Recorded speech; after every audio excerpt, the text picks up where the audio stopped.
Desde el espacio exterior, los astronautas admiraron un hermoso planeta azul, la Tierra. El luminoso manto que nos envuelve refleja el color de los mares y de las tierras con sus plantas y sus animales, la vida.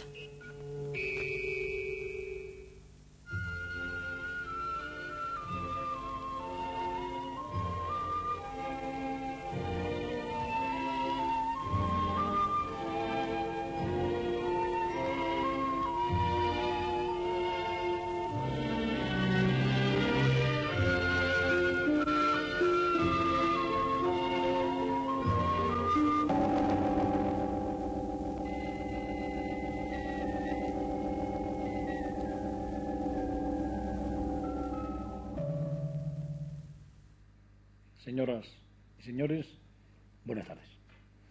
Hoy,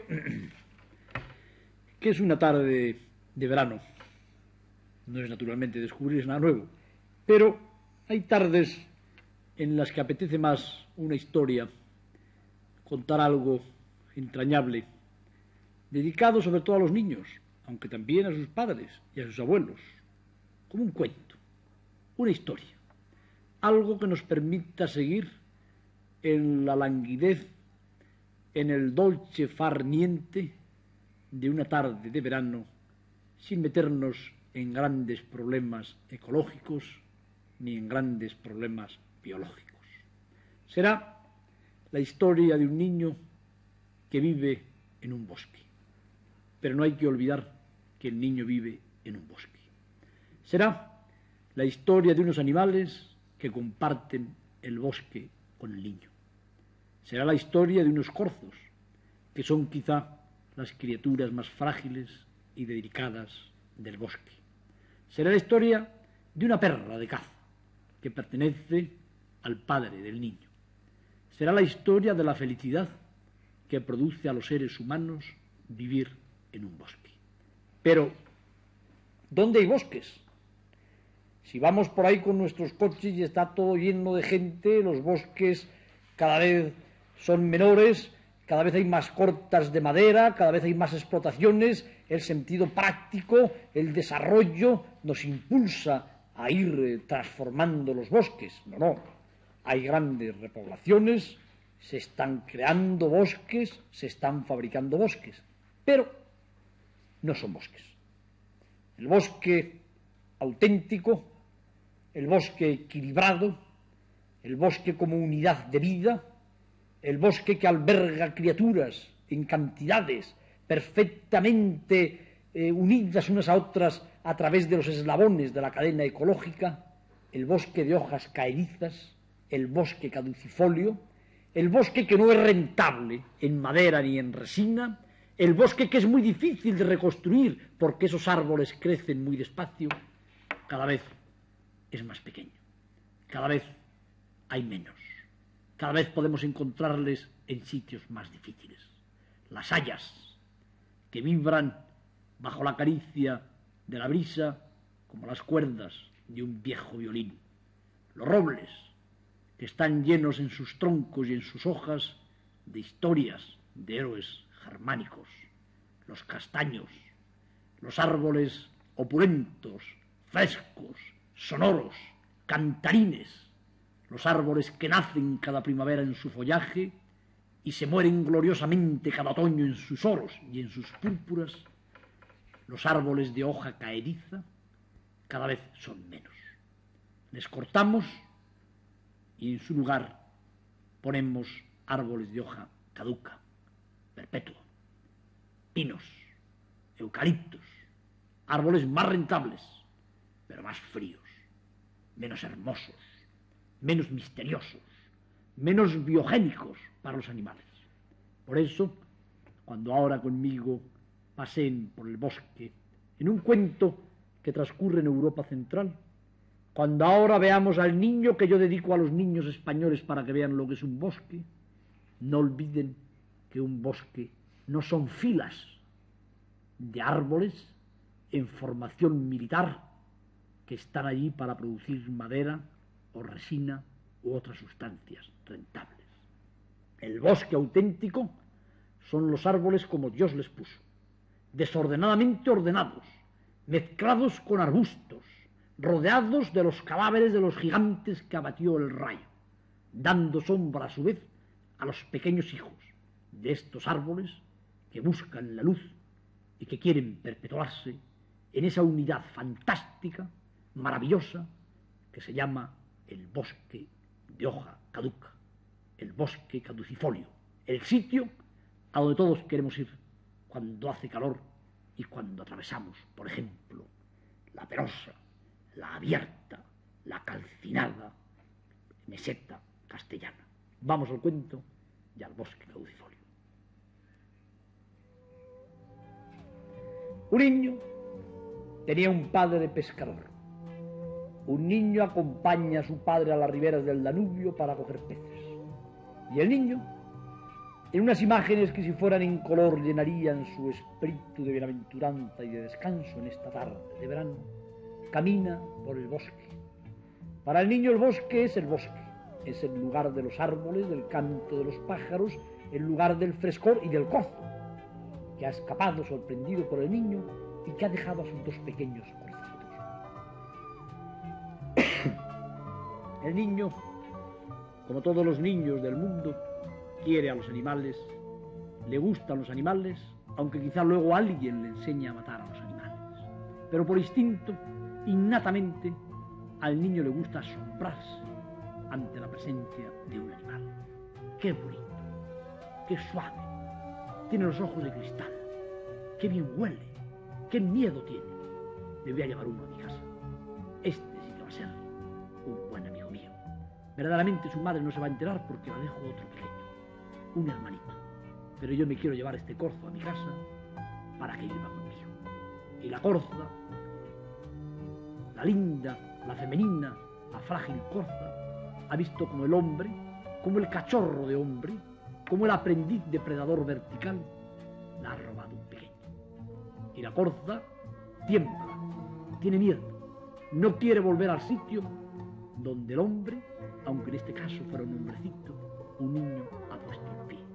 Y el otro corzo, el otro pequeño, recibe a su madre que temerosa se va y no quiere volver. Se pierde el pequeño corzo y mira con sus ojos oscuros, con sus ojos de topacio, los alrededores. Ventea, trata de descubrir los encantos del bosque del niño. El corzo es el hijo predilecto del bosque y encuentra aquí al jabalí, a la bestia telúrica, al negro, al oscuro, al prolífico jabalí. Corre el corzo y va viviendo en este maravilloso mundo que es el bosque, el auténtico y verdadero bosque.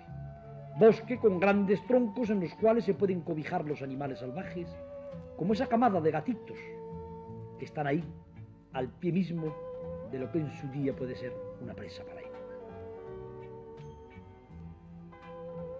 Va el corcito saltando, andando, tocando, palpando ese bosque del cual es el hijo predilecto y viendo a las criaturas maravillosas que habitan en el bosque. Ve a un cazador, ve a una presa y el cazador se lanza sobre la presa. El corcito ve cómo se escribe la historia de la vida en el bosque. Un ratonero, un búteo, ha atacado a un conejo, pero de pronto el azor se lanza sobre el búteo para arrebatarle, para disputarle la presa. Y el búteo, el ratonero, defiende vigorosamente su presa contra el azor. Naturalmente, el búteo se va a salvar porque se trata de un azor joven. No es un azor adulto que hubiera matado pronto al búteo. El joven azor se va y el cazador se queda con su presa, orgullosamente. Y así el pequeño corcito va conociendo el bosque. Descansa de tarde en tarde, espera vanamente que retorne su madre, mientras la ardilla, pequeña criatura maravillosa de los bosques, come en el roble, se mueve sobre las ramas del roble y lejos comen también, maman, se alimentan unos perritos que han nacido de la perra del padre pescador del niño de nuestra historia. El niño de esta historia presenta a su pequeño corcito a su buena y noble perra de caza.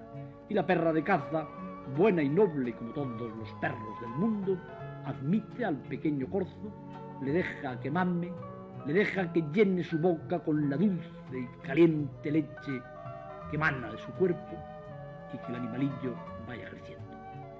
Sale el hombre, el padre del niño, el cazador y el pescador, y se asombra ante el insólito espectáculo. Un pequeño corzo jugando con mis perros de caza. Un pequeño corzo traído por mi hijo. ¡Ay, estos niños! ¡Qué manera tan curiosa tienen de ver la vida! Donde yo hubiera podido ver una presa de caza para este otoño, donde yo hubiera podido ver un buen blanco para el punto de mira de mi rifle, mi hijo resulta que ve un juguete.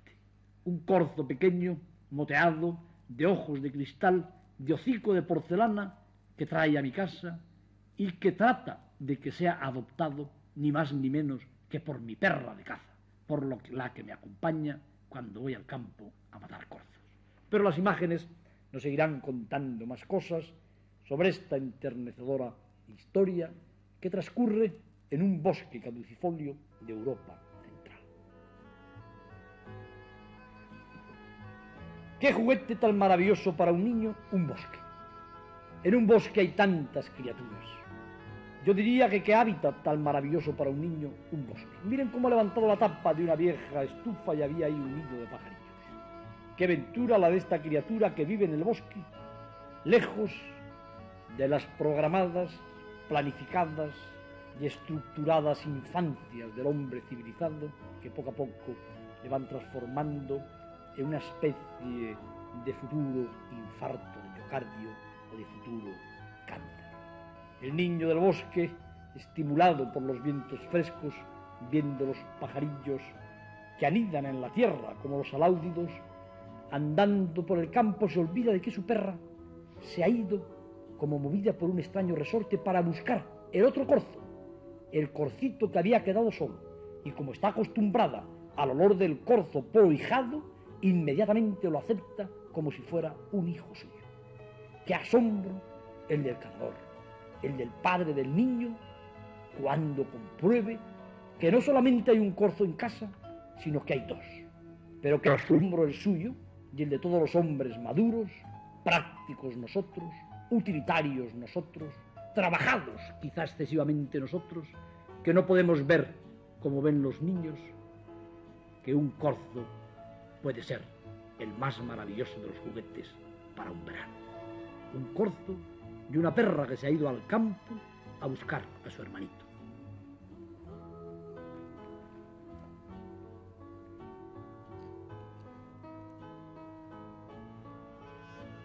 Y lentamente, despaciosamente, con amor, con cuidado maternal, llega a la caza del cazador del bosque. Llega ahí a la casa donde espera el otro corcito y ya está todo resuelto.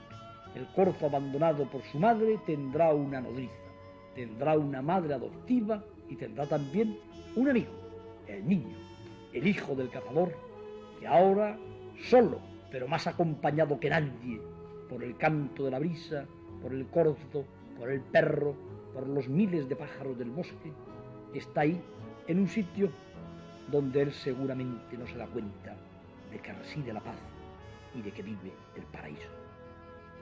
Los cachorrillos de la perra de caza que tienen nuevos hermanos, y la perra de caza que tiene nuevos e insólitos hijos, los hijos quizá de aquel corzo macho que este invierno entre ella y su dueño abatieron de un balazo certero. Qué historias tan insólitas las que organizan, las que montan los niños. Los niños que son como estos pequeños corzos de piel pintada, que son como estos pequeños corzos de ojos de cristal, que lo ven todo bajo el punto de vista menos utilitario, más caprichoso, más de cuento de hadas, que es lo mismo que decir de cuento de bosque.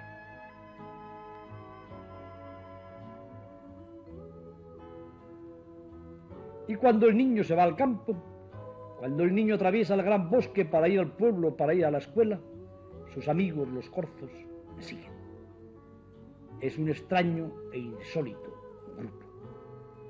3 cachorros diferentes, 2 hijos del bosque y el hijo del cazador, andando por el bosque. ¡Qué mensaje tan hermoso para los niños que siguen mis programas! Para mis pequeños linces. Mirad cómo un niño que ha cuidado a los corcitos, a los animales, recibe el cariño, recibe el pago en amistad de los animales que le acompañan por el bosque cuando él va a recoger peces del lago, del río donde pesca su padre. La historia, como enternecedora, ha ocurrido en un bosque, en uno de los pocos grandes bosques que quedan aún en Europa. Nosotros tenemos todavía grandes y verdaderos bosques, el bosque de Muñellos, en Asturias, por ejemplo, el bosque de Saja, en Santander, bosque que mucho me temo que atraviesa algún peligro de tala, de ordenación, en una palabra, de que el hombre entre allí y transforme, utilice.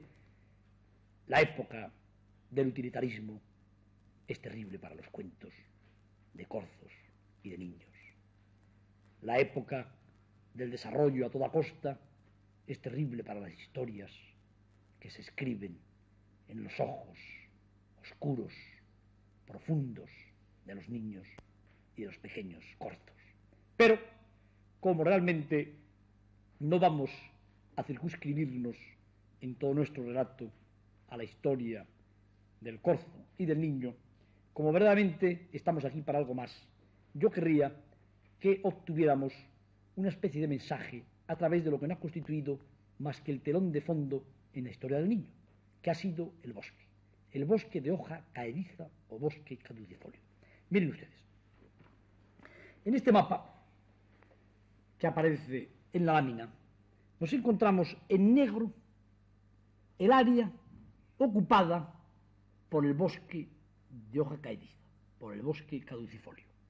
Islas Británicas, norte de España, Francia, Alemania, en Oriente ya llega hasta aquí. A nivel europeo no es un bosque continuo como ustedes pueden figurarse. Ustedes conocen Francia y habrán visto que del bosque no quedan ya más que pequeñas islas. Es un bosque desgajado, es un bosque reducido y degradado, pero este es el área que hace solamente en tiempos históricos, en tiempos romanos.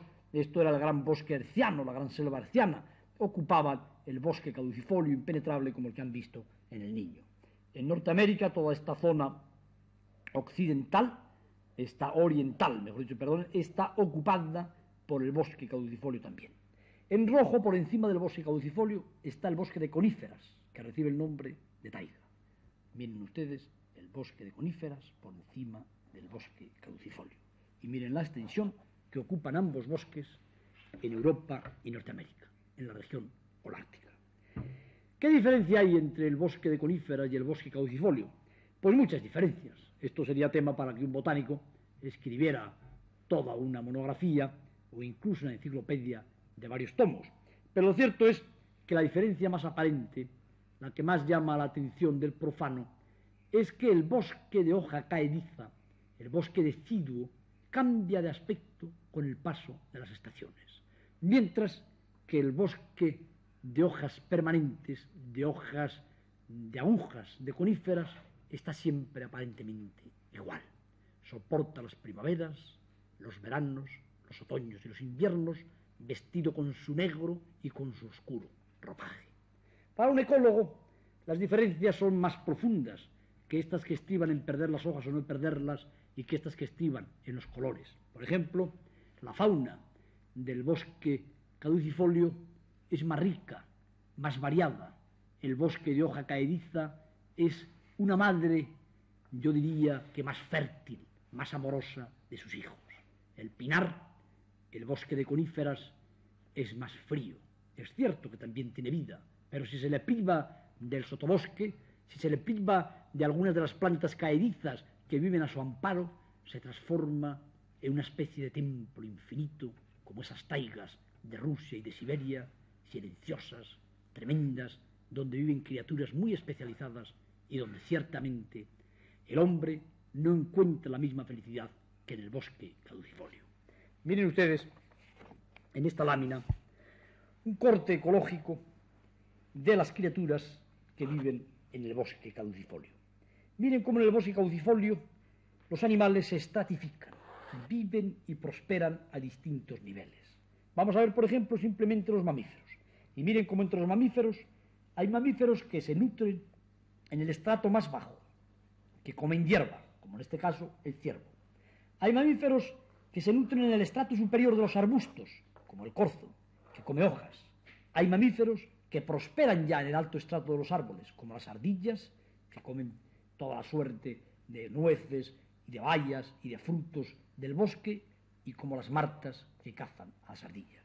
Otro tanto pasa en el mundo de las aves. La becada, por ejemplo, vive y caza en el suelo, los mirlos y los zorzales, igual. Pero ya tenemos pájaros de las copas, como los herrerillos, ya tenemos otras aves de los troncos, como los picos, como los papamoscas, que se alimentan de insectos y que viven aquí. En cuanto a las rapaces, tenemos las rapaces que actúan desde las ramas, como las nocturnas, el cárabo, sobre todo, el azor y el gavilán, los búteos. En una palabra, el bosque de hoja caediza, el bosque caducifolio, compone un grupo ecológico equilibradísimo que va desde la nutria y el mirlo acuático que viven en los remansos y en los riachuelos, hasta el ratonero que planea en las nubes y que indirectamente o directamente dependen estrechamente unos de otros, porque el gato se come al pájaro, a su vez evita que el pájaro se haga demasiado numeroso, el pájaro se come al insecto, y en una palabra, el bosque vive, el bosque palpita, el bosque, gracias a todas sus criaturas, es un todo palpitante y viviente. ¿Qué pasa cuando se altera el bosque? ¿Qué pasa cuando, por ejemplo, un incendio de estos tan temibles que se pueden producir en verano, y que sirva esta historia del niño del bosque para evitar en todo lo posible el tirar cerillas, el hacer hogueras, el tirar todo lo que puede suponer desde el automóvil un agente que podríamos llamar incendiario? ¿Qué pasa cuando se altera el bosque? Pasa pues que los animales no pueden vivir en él con la misma libertad y sobre todo con las mismas facilidades para reproducirse y con las mismas comodidades ecológicas, valga la palabra. Saben ustedes que, por ejemplo, en los pinares monorrítmicos, en estos pinares que son como laboratorios de fabricar madera o resina, de donde se ha quitado el sotobosque, donde no hay bosque mixto, es decir, donde hay árboles de hoja caediza, los rectos, los finos troncos de los pinos no permiten que vivan en ellos los pájaros insectívoros que después se comerán los insectos. Precisamente, eso lo pueden ver muy bien en una lámina, en un dibujo comparativo que tengo aquí. Aquí ven el pino, recto, sin estructuras favorables en su tronco, donde aparte de los fringílidos, como este jilguero, y en las regiones más nórdicas los piquituertos, comedores de piñones, apenas si hay otros pájaros que puedan vivir en los árboles. Sin embargo, fíjense en un árbol caducifolio, fíjense en un viejo roble, en un viejo sauce, la cantidad de pájaros que pueden vivir en los huecos del tronco, que no se dan en los pinos, porque además mancharían de resina a sus habitantes. Las rapaces nocturnas, las carracas y las grajillas hacen los nidos. También pueden vivir las martas y las jinetas. Más abajo pueden vivir las abubillas y las palomas turitas.